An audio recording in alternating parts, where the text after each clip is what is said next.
If you're excited to learn about some fresh, wholly original news stories coming in the cinematic form in 2025, you've clicked on the wrong video. Today we're talking about sequels, specifically all 35 wide release sequels that Hollywood will be cranking out this year. The ones that look awesome, the ones I do not care about at all. Let's do this.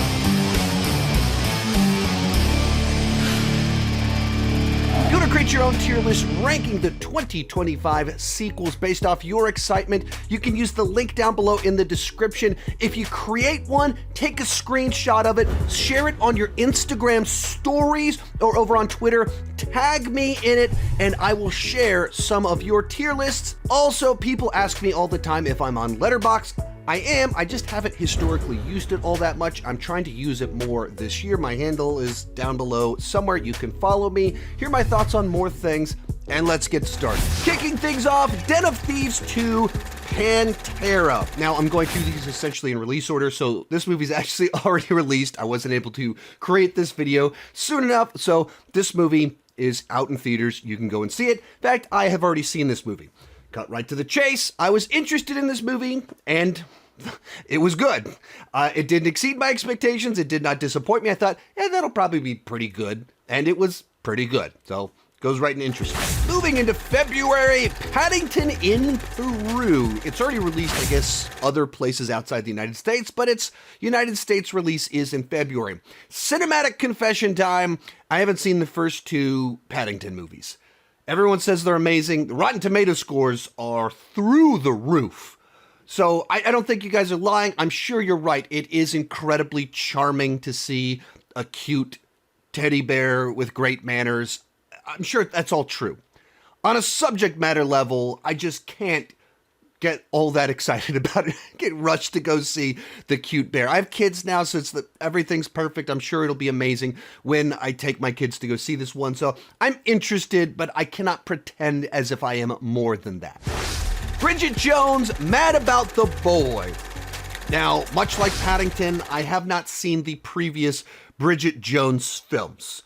So, two gigantic glaring holes in my cinematic viewing experience right here.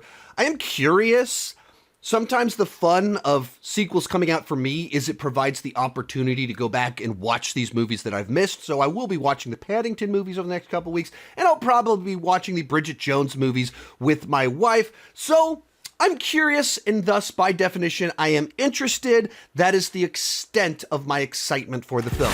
Also coming out that exact same weekend, Captain America: Brave New World. Now, on a subject matter level, a new Captain America movie, a new MCU film, that is some of the stuff that is just right up my alley.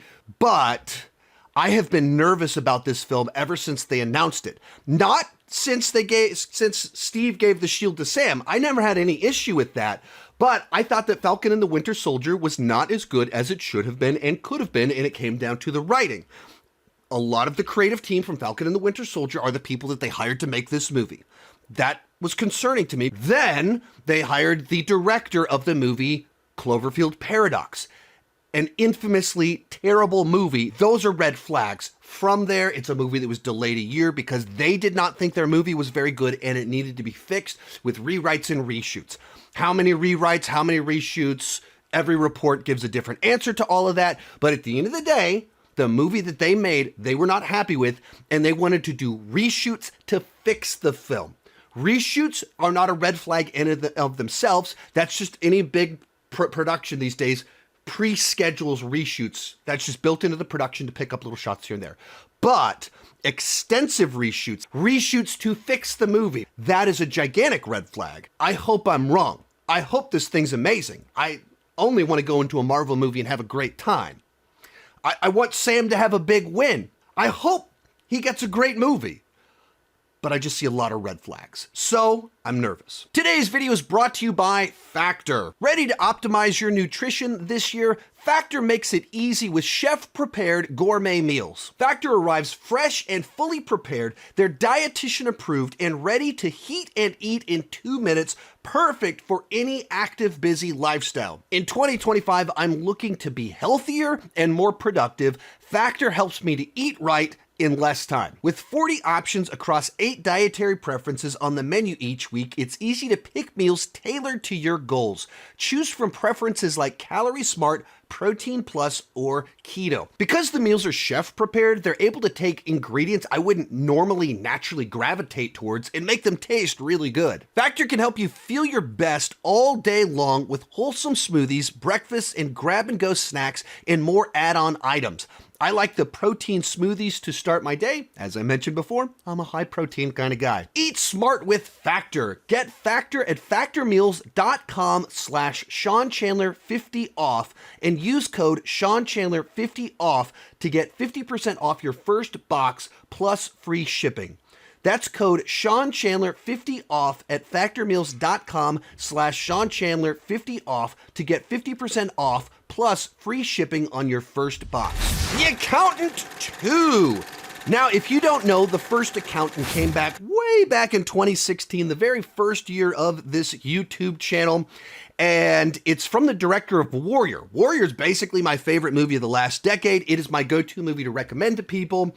And essentially, it's a mid-budget action thriller with a clever little gimmick with how it works, an interesting lead character who has autism, but he's also a great accountant and also a great assassin. There's a backstory. John Bernthal's in there.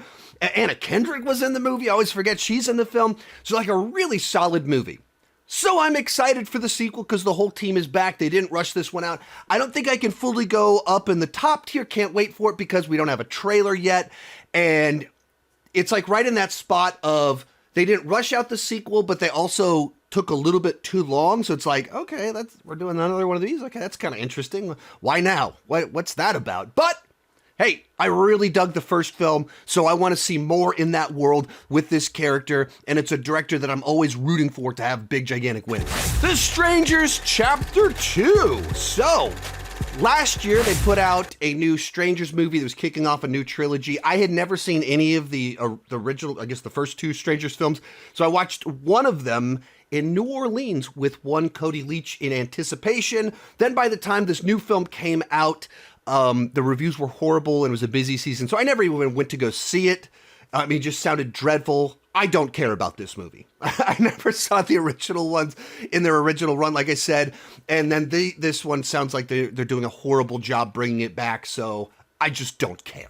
Final Destination Bloodlines. Now, I've never been a huge Final Destination fan, but it is a franchise with a couple of great hooks. The first one, the idea of someone having a premonition of death and avoiding it, and then death chasing them down. That's kind of a fun premise, but much more so, the kills are done with kind of these Rube Goldberg machine kind of mechanism. If you don't know what that term means, essentially they are chain reaction machines. So a marble goes down a chute, knocks over a domino, the dominoes fall over, eventually they hit a ball, the ball falls over, it hits a hammer, and the hammer, like those sort of chain reaction mechanisms. And it does that with kill sequences. And so you set up a scenario, and some of them have just been ludicrous. Some of them have made their way into the entire, psychology of everyone my age, specifically log trucks. Everyone my age, if you're driving down the road and you see a log truck, you freak out because of Final Destination 2. So, there's something to this franchise that does have a little bit of magic. Like I said, I'm not bananas for it, so I'm going to say I'm interested. I hope it's another great one. I hope it's one that is able to, with all the time since we had our last film, have some fresh new ideas to terrorize a new generation.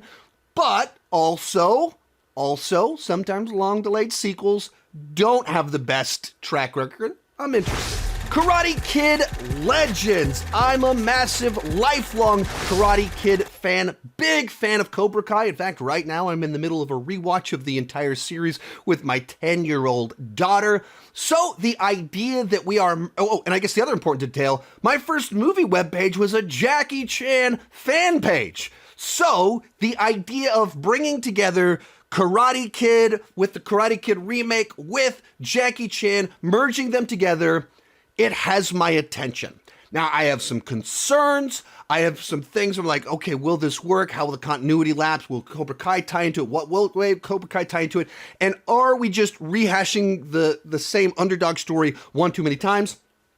I have concerns, but I am extremely excited to check out this film.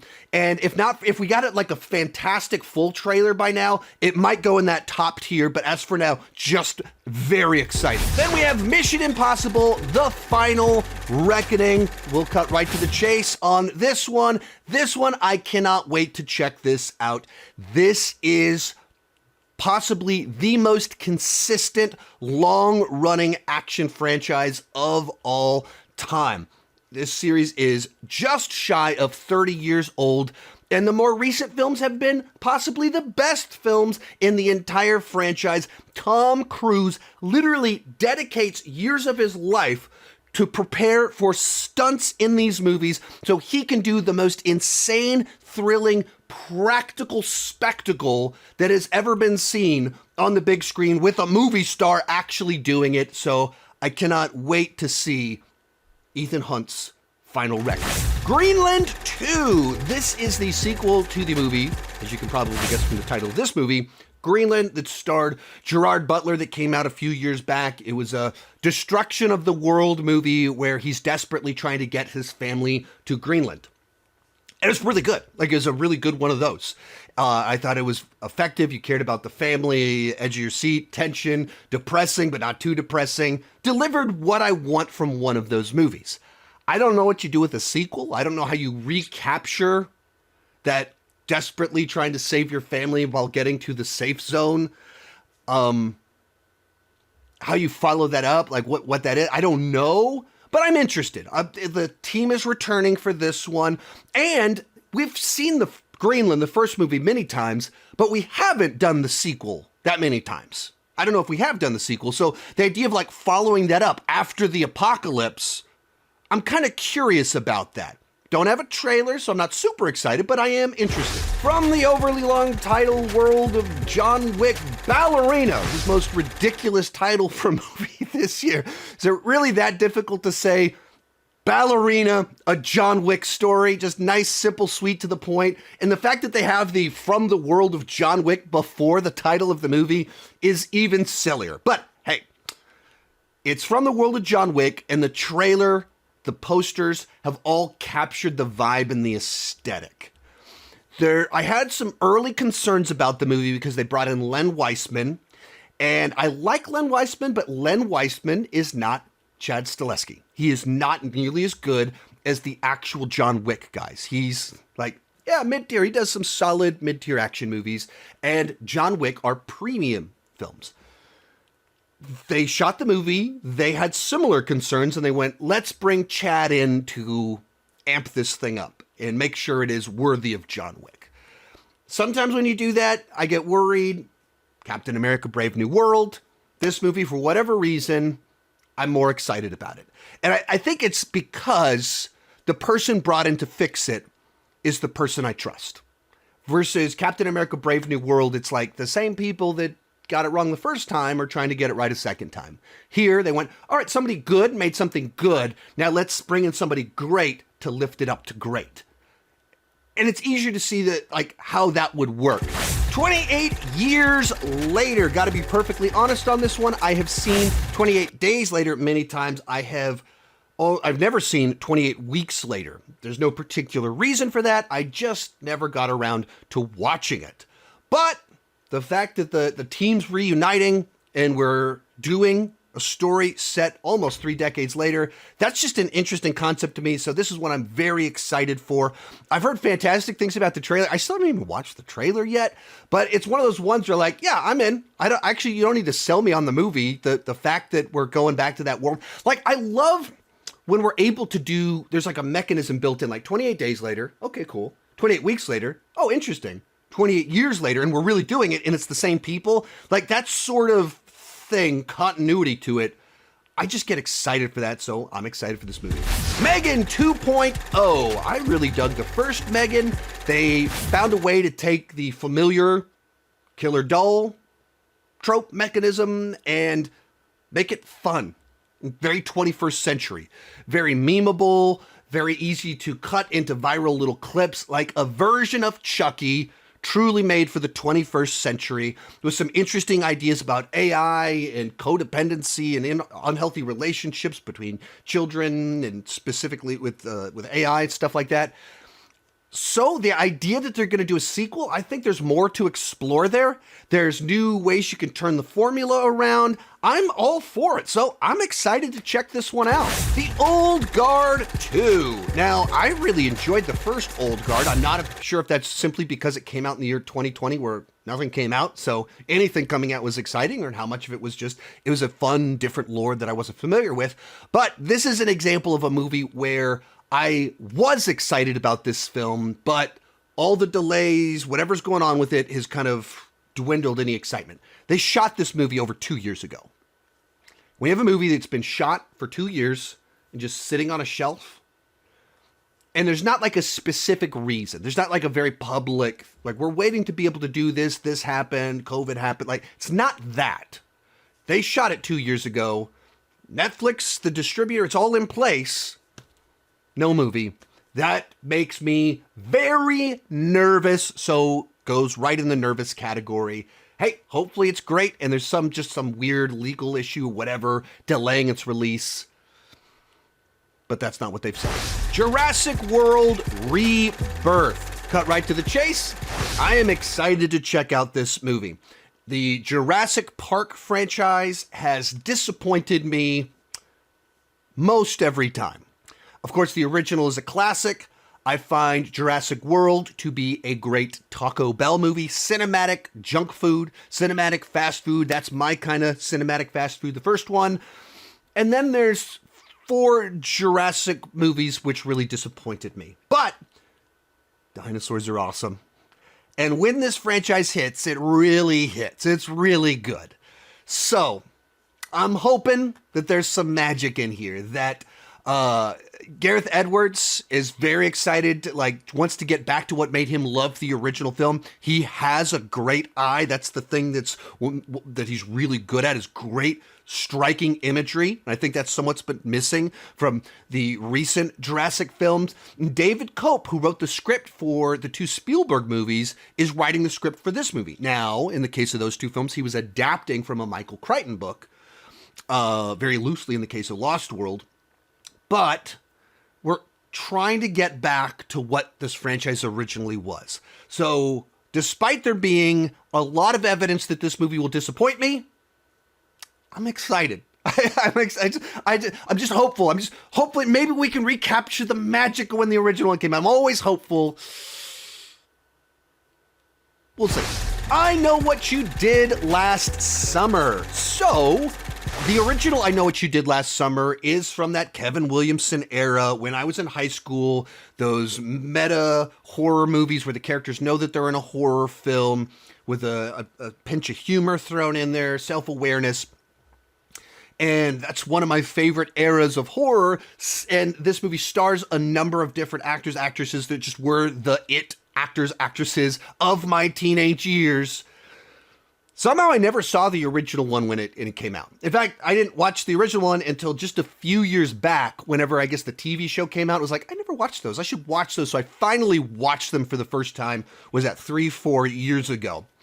And so it's kind of fun to watch a movie from an era and from some creatives that you really enjoy from that prime thing. It's like finding a hidden gem, though it wasn't hidden at all, because I always knew about the existence of the movie. So I can't pretend as if this is one that I have any deep connections to or care deeply about, but the fact that we're bringing back our surviving cast members and everything like that, I'm interested. I hopefully it's another fun legacy sequel. And like when you have those actors, actresses from my grade school years coming back, is inherently it taps into the nostalgia for me. Happy Gilmore 2. Probably going to disappoint some people with this one. I'm nervous. Long delayed sequels do not have a good track record. And Adam Sandler comedies for the last over 15 years do not have a great track record. The specific thing that made him so funny in his late 20s and his 30s, being a man-child, it doesn't play the same when he's 60 years old. And so maybe we'll get a trailer and I'll, like a full trailer, I know they put the tease thing up, but a full trailer, and I'll go, now I get it. But at the moment, long delayed sequel, and like the Happy Gilmore humor, the man-child humor, I just don't know how that translates to a 60-year-old man behaving in that fashion. The Bad Guys 2. Really dug the first movie. Fun little heist animated film with animals. Ocean's 11 with animals. I'm interested. I can't pretend as if, like, The Bad Guys is one that I re-explore, my kids throw on all the time, but it's one that when we watched it, we enjoyed it. It was like, cool, yeah, I'm game for another one. I honestly don't have much more to say than that. Freaky Friday 2. Cut right to the chase. I'm interested in this one. This one could go horribly wrong. Maybe for the same reason that I put Happy Gilmore 2 in nervous, I should put this one in nervous, but probably simply because I'm not as emotionally invested in Freakier Friday that I'm not really nervous because I don't really care all that much. Versus Happy Gilmore, that's a classic Adam Sandler comedy. That's like my wife's, the line in cinema that my wife thinks is the funniest ever is in Happy Gilmore. You're in big trouble though, pal. I eat pieces of shit like you for breakfast. You eat pieces of shit for breakfast? No. That's a movie that is watched and quoted in my household a lot. So if that one goes bad, I care. Freaky Friday, like, is a Lindsay Lohan movie with Jamie Lee Curtis that came out when I was in my 20s. I thought it was fun. I've rewatched it. I rewatched it last year. My 10-year-old who's kind of gotten into Lindsay Lohan. So I'm excited to watch it with her. Lindsay Lohan's resurgence in her career. It's one of those ones you don't realize how much you're rooting for someone until you start to see them making their comeback. What's that all going to look like? I don't know. I'm not emotionally invested, but I'm interested. Like, I hope it's good. Nobody 2. Cut right to the chase. I can't wait to check out this one where I was fully excited to watch the original Nobody because it was the writer of John Wick, except with a movie with Bob Odenkirk, a very unlikely action hero, and of course dug him from Breaking Bad. But at that point in time, I hadn't watched all of Better Call Saul, or even all of Better Call Saul that had aired at that point in time. My wife and I watched Nobody and went, we forgot to finish watching Better Call Saul. So we went back and after watching Nobody, started watching Better Call Saul, and the two of us have watched through all of Better Call Saul twice since Nobody came out, and I watched it a third time last year, kind of in the background while I was editing. And so now we're much bigger Bob Odenkirk fans than we were when Nobody came out. And so it has that nice charm to it, being that it's the guy that wrote the original John Wick. It has some of that world building. But it's a family story as opposed to an angry guy about his dog. This one's a family story, so I can't wait.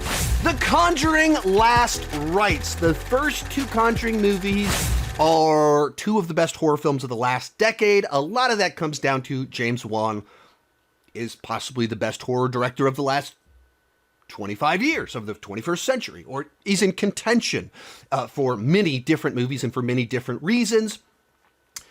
Now, the Conjuring franchise, I think, has diluted the excitement for it over the last decade with countless spin-offs of varying degrees of quality. And Conjuring 3, I actually liked it more than most did, but there's just a little bit of dwindling return. So I'm interested. There was a time where I would have been excited, maybe even more so if James Wan was directing. Let's bump this one up into excited. Downton Abbey 3. I've never seen an episode of Downton Abbey. I didn't care about the show. I didn't care about the first movie. I did not care about the second movie. And I do not care about the third movie whatsoever. If you're wondering what are the sorts of movies like I'm not interested in at all, proper British royalty, anything that's like in that ballpark, or period piece, people with British accents drinking tea in gowns, or any, like whatever that's, I just don't care. I'm not interested. I don't know what the hook would be for someone to watch Downton Abbey. It is so not on my radar. It is so not on my wavelength. A Simple Favor 2. Now, to give a little bit of point of reference here, 2 of my wife's lady crushes are Blake Lively and Anna Kendrick. They started a movie together called A Simple Favor. So A Simple Favor has probably played in my house more than the average house. This is one of the movies she'll just put on going to bed, that sort of thing. And the fact that we're getting a sequel, immediately, my household is interested. Now, it's not a movie where it's super obvious what a sequel to the film would be. Don't know where the plot is going. Enough time has passed that it feels a little bit weird. But same time, based on the borrowed trust of how much enjoyment the first film brought to my household, I am interested. A trailer could bump this one up, or a trailer could make me go, ooh, that's what you're doing? We're moving into nervous. On pure concept, interesting. Saw 11. Now, to be perfectly clear, this movie's almost certainly not coming out this year. That I believe it even by the time I'm shooting this video, it's been bumped from the schedule. So I'm including it because at one point in time it was supposed to come out. But I'm aware it's not coming. It's almost certainly not coming out this year. And you also should be aware, don't actually expect this film to come out this year. But if it does, as of right now, on the borrowed trust of Saw X, I'm excited. This is the first point in time ever where I've been like, yeah, like I'm excited for a new Saw movie. Legitimately excited. Saw X, in my mind, is the best of the Saw films. Like I did things I didn't think you could do with the Saw movie. So if they continue down that path, I'm all in. That's probably also why they're struggling so hard to get this movie done, is they realize they tapped into something really good, but they can't all agree on what that looks like to do next with it. Tron Ares. I'm excited for this one. To be perfectly clear, I don't think either of the previous two Tron films have a particularly good story or memorable characters, but what they do have is actual striking imagery, truly unique visuals. And then like the motorbike game, that became an actual video game because it was just a good idea. And it had stuff that just cut through. And then they did Tron Legacy, and once again, just striking images, an aesthetic, a vibe, a look unlike anything else. And in the case of that one, also a fantastic score from Daft Punk. And with this one, they don't have Daft Punk returning. I was like, oh no, that was like such a huge piece of just what brought that movie to life. Replacing them is not just Trent Reznor, but actual full-blown Nine Inch Nails. The full Trent Reznor experience with Nine Inch Nails. I'm not expecting a killer story, but cinema is a visual storytelling platform. And this is a franchise with amazing visuals. The Black Phone 2. I loved the first Black Phone. It was in my top 10 of whichever year it came out. Was that 2022? So it's a movie where it's not exactly obvious what a sequel would look like, but same writers returning. We got the same creative team. So I'm excited. A little bit of borrowed trust here. Another one where the trailer can make me go, ooh, that's what you're doing. Excitement just dropped. But on borrowed trust, I'm excited. Wake Up Dead Man, a Knives Out mystery. I dug the first two Knives Out movies. I think Rian Johnson crafts fun whodunits, so I'm excited. These are also movies that my wife throws on all the time to go to bed to, so another franchise where the films play in my the movies play in my house all the time. There's always a fun star-studded cast where you take these big actors, give them these lively characters. So like, it's a genre that we don't get a ton of movies come in this genre. You got the ones from Kenneth Branagh, and you got the ones from Rian Johnson. I like the ones from Rian Johnson more. Even as my household, we like to play Clue a lot. So we now have, we've got our whodunit game, and we got our whodunit movies, and we got a new one coming out. I'm excited. Mortal Kombat 2. The first Mortal Kombat was enjoyable. A little disappointing.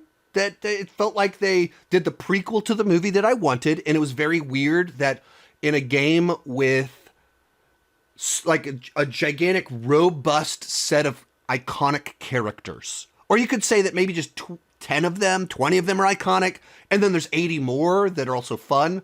Instead of choosing any of this robust set of characters that are in the games, they invented a new character to be the lead. Very weird, stupid decision.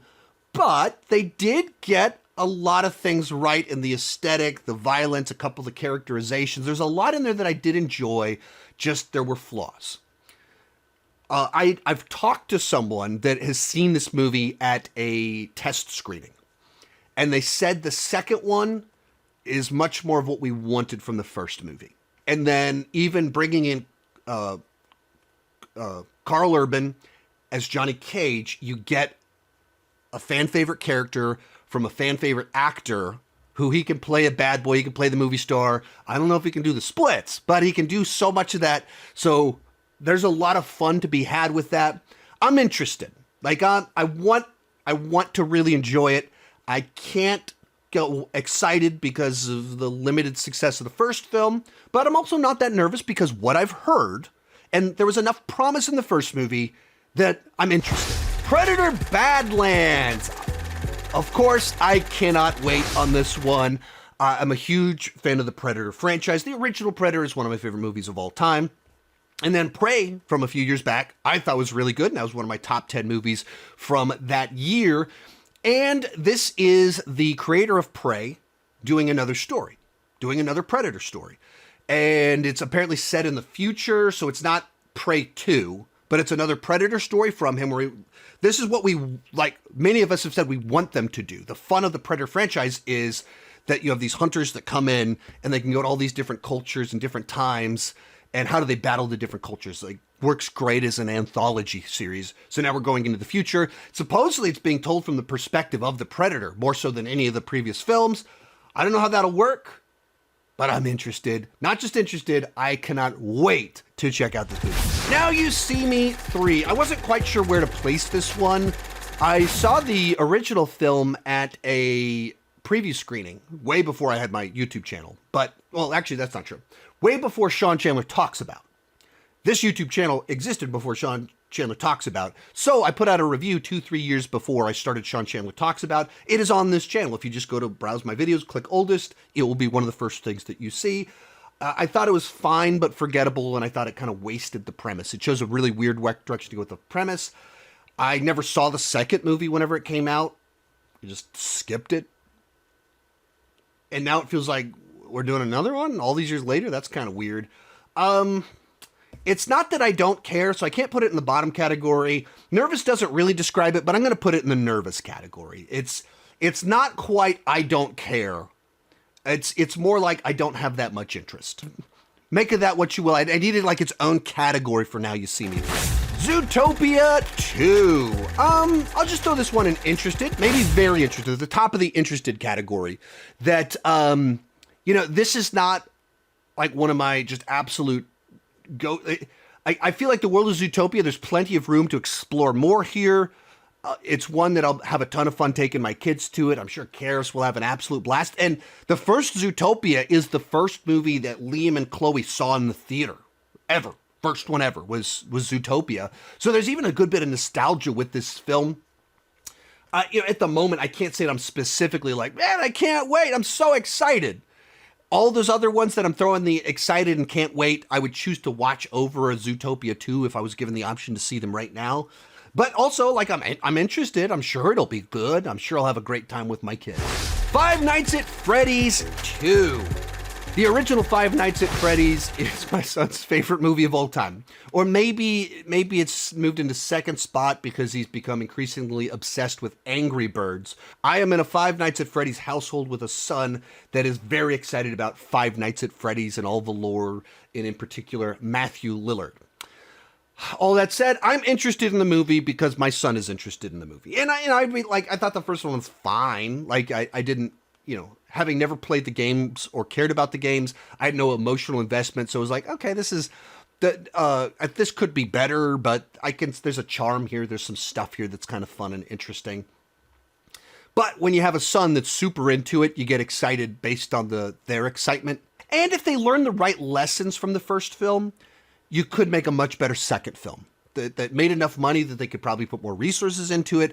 And you get enough internet feedback from the actual fans and find out okay, what were we missing in this one? Let's tweak to adjust to give them exactly what they're wanting. there's room for this to be a big improvement. Real quick before we discuss the final 3 on here, remember to, if you want to create your own tier ranking, the link is down below in the description. If you create one, do a screenshot of it, share it on your Instagram stories. Some people DM it to me. I can't do anything with that, but share it on your Instagram stories and tag me. I will share some of those on my Instagram stories or over on Twitter. I will do the same thing. Also, I'm planning on using Letterboxd more this year. Follow my account over there to see my thoughts on more obscure things that I won't necessarily make a video about. Wicked for Good. I was not particularly interested in the first Wicked at all. I had almost no interest. The movie itself won me over, so I can't wait to see part 2. They did such a good job with the first movie that they won over a skeptic like me and made me a fan. The world was interesting, how it ties into The Wizard of Oz and flips everything on its head. I'm down for all of it. So, hey, this is a great example of how when you do something right, you can win people. Maybe this will be the case. Maybe Downton Abbey 3, I'm writing it off too much. Maybe I'll watch it and realize this is the Downton Abbey I've been waiting for. And Wicked is the reason I can have hope that even Downton Abbey could be my thing. That's not going to happen. There's no way I'm going to like Downton Abbey. But Wicked did win me over, so can't wait to see all the, how does it tie into The Wizard of Oz? How does it all play out? Like, I don't know, despite my wife having seen it many times, taking my daughter to go see it, listen to everything. I actually don't know what happens in the back half of Wicked. The SpongeBob movie, Search for SquarePants. Now, I really appreciate that the trailer is a reference to Star Trek 3, The Search for Spock, a movie that is far better than its reputation. In the world of Star Trek, it is widely quoted to say that the even ones are great and the odd ones are bad. I think that has always been baloney and ridiculous because Star Trek 3 rules. So if you're going to borrow your title from another movie, Star Trek 3 is a great one to borrow your title from. All that said, I don't care about SpongeBob SquarePants. I've never seen an episode of SpongeBob SquarePants. I've never seen a SpongeBob SquarePants movie.